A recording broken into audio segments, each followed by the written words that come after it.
Hi, I'm Josh Herbert, Aquatic Division Manager for the City of Albuquerque. Today we're here at the beautiful Eisenhower Pool, where I'm going to be talking to you about drowning statistics, as well as proper supervision in and around the water. We're also going to be demonstrating how to run a preschool class and Pod 1 class. So in the United States, drowning takes an average of 3,500 to 4,000 lives per year. That's an average of 10 fatal drownings per day. Drowning is the leading cause of unintentional injury-related death for children ages 1 to 4. Drowning remains in the top 5 cases of unintentional injury-related death from birth to 54 years old. 23% of child drownings happen during a family gathering near a pool. Lack of barriers around the water contribute to a majority of drowning deaths. Learning to swim can reduce the risk of drowning by 88%. For 1 to 4-year-olds who take formal swimming lessons, so it's very important to get them in lessons as soon as possible. No one is drown-proof, and drowning doesn't discriminate. So drowning is fast and silent. It can happen in as little as 20 to 60 seconds. Drowning doesn't always look like what we would expect. Supervision around the water includes a lot of different things. Unfortunately, many drowning incidents have occurred when people are actively engaged in swimming or other water play. And adults know children are in the water and those adults are nearby. So always know where your children are. Never leave a child unattended in or near water in a pool, tub, lake, river, ditch, or even when lifeguards are present. Containers that may collect water, such as buckets or ice chests or non-used kiddie pools or water tables, pose a serious drowning risk to young children. So always be aware of potential dangers in all environments, such as when visiting other homes, while on vacation, or at public community pools.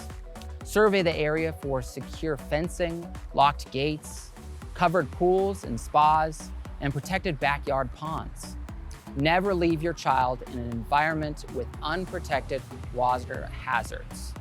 Instruct babysitters and caregivers about potential pool hazards, and emphasize the need for constant supervision of children and barriers. If a child is missing or unaccounted for, always check the pool or spa first. Now I'm going to talk about supervision during water activities. Whenever infants and toddlers are in or around water, an adult should be within arm's reach, providing touch supervision. In addition to parental supervision of young children, designate a water watcher to maintain constant watch over children in or near the water. The water watcher's job is to watch the water at all times without engaging in social activities. They shouldn't be maintaining conversations, making phone calls, reading, using a computer or tablet, cooking or cleaning, or any other distracting activity. So you want to rotate these water watchers out every 15 minutes. A new water watcher should be designated so that supervision stays fresh. Ensure that the water watcher is a sober adult who knows CPR and has basic swimming skills. Be sure not to use flotation devices as a substitute for supervision. Nothing paramounts parent supervision. Water wings or floaties, inflatable water rings, and other pool toys are not safety devices. Some flotation devices are actually designated and designed to assist with building swimming skills and are designed to tilt the children into a forward swimming motion. This could create risk for unassisted young swimmer.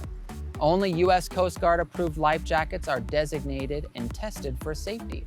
Consider using a certified lifeguard for residential gatherings that include swimming activities. And remember, always be safe in and around the water by providing proper supervision. Hi, my name is Julia Witten, and I'm the swim lesson coordinator for the City of Albuquerque. Today we're going to be going over preschool and Pod 1 swim lessons. In preschool, we'll be talking about bobbing, water acclimation, submerging, and different floats. First, let's talk about hypothermia. Children have a hard time regulating their body temperature, especially in the water. Some signs of hypothermia can be shivering uncontrollably, blue lips, blue fingers, and fatigue. When you see these symptoms in your child, it's important to get them out of the water soon and get a dry towel or blanket and wrap them in it. Let's get started. Parents, go ahead and have your child come and sit on the edge while you get in the water.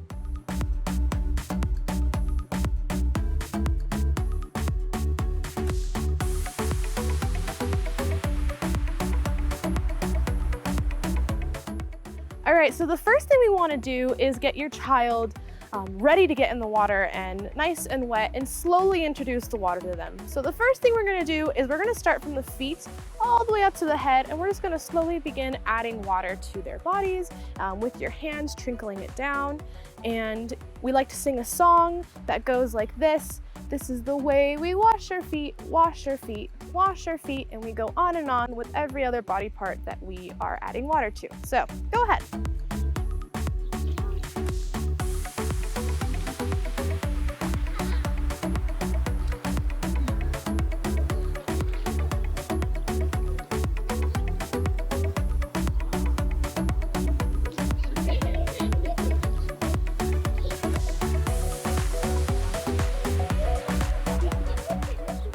All right, next we're gonna go ahead and bring the child in the water, bobbing them up and down, getting them used to the water just from their waist down.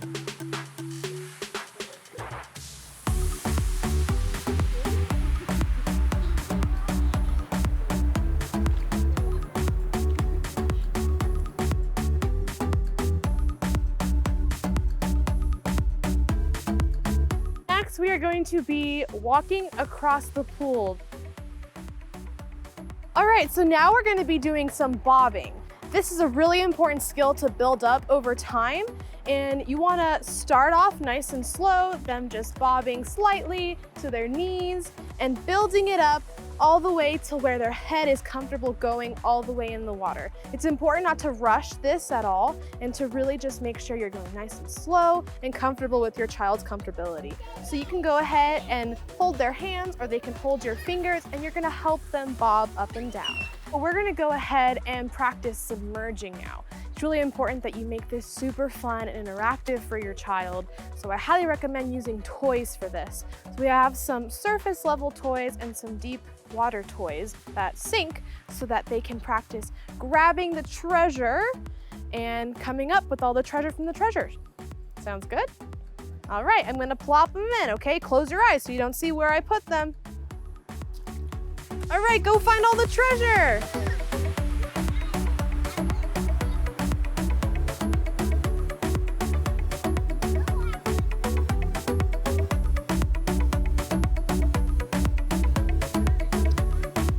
The next thing that we're going to be doing is practicing front and back floats. So again, just like anything you're going to do with your child, try to make it really fun and interactive for them. Something I recommend to really get them comfortable with floating on their stomachs is having an end goal. And this can be done with a toy that is on the surface of the water.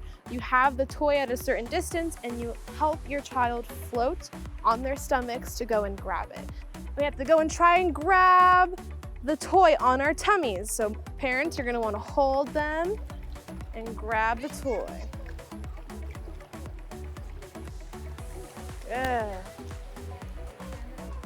All right, next we'll do some back floats. Now, while you do a back float, it's really important that, again, you're engaging with your child, finding fun ways to make this good and fun for them. So one thing that you can do is you can grab the toy, and as you are holding them in a back float position, as well as cradling their neck, you can put the toy behind their head and encourage them to try and find the toy.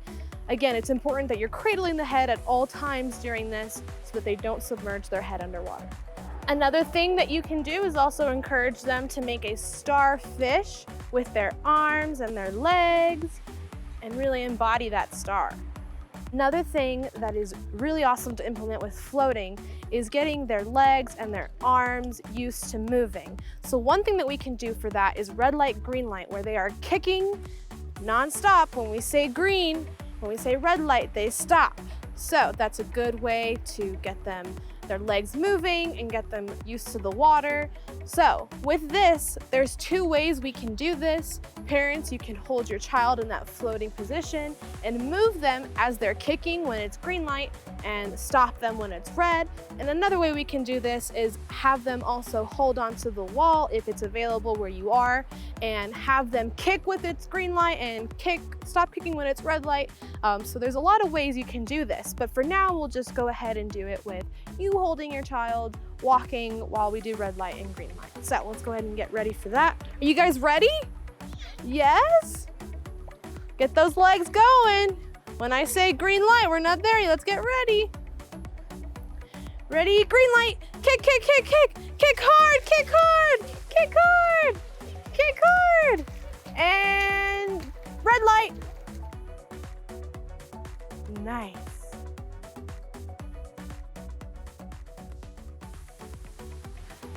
Hi, so the next thing we're gonna be going over is Pod 1. Throughout Pod 1, we'll be learning the different types of floats, such as jellyfish float, turtle float, and including bobbing. Bobbing is really important when we are in large bodies of water. It helps your child understand really good safety skills. We'll also be going over lots of glides, such as prone glide, Superman glide, back glides. There's so many things that we learn in Pod 1 that help your child learn how to properly swim.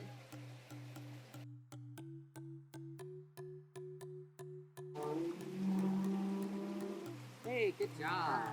A bob is when you jump up and down in the water, and when you go all the way under the water with your head in the water, you're blowing lots of bubbles and you come back up for air. All right, you made it. So now we're gonna go over the jellyfish float, Hattie. So can you show me again, jellyfish arms? Whoa.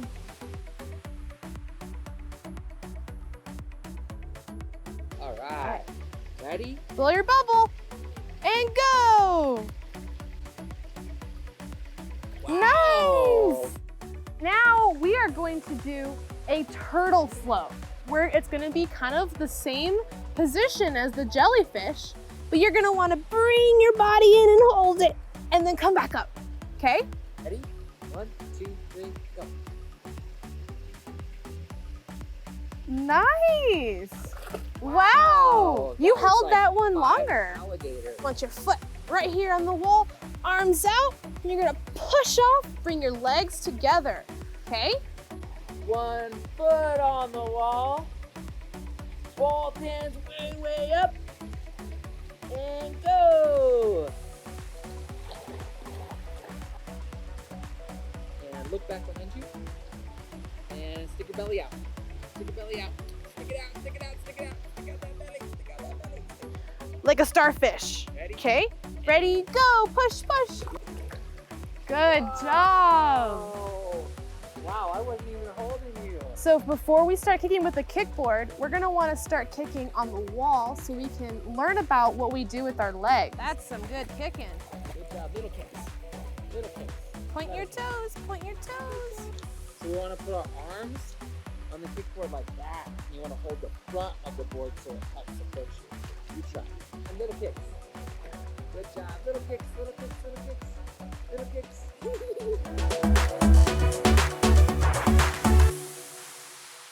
Thank you so much for joining us today at the Eisenhower Pool during our preschool class as well as our Pod 1 class. We taught you lots of skills that your children need to know before getting into the water, but by no means does this replace formal swimming lessons. So we encourage you to sign up when they're available.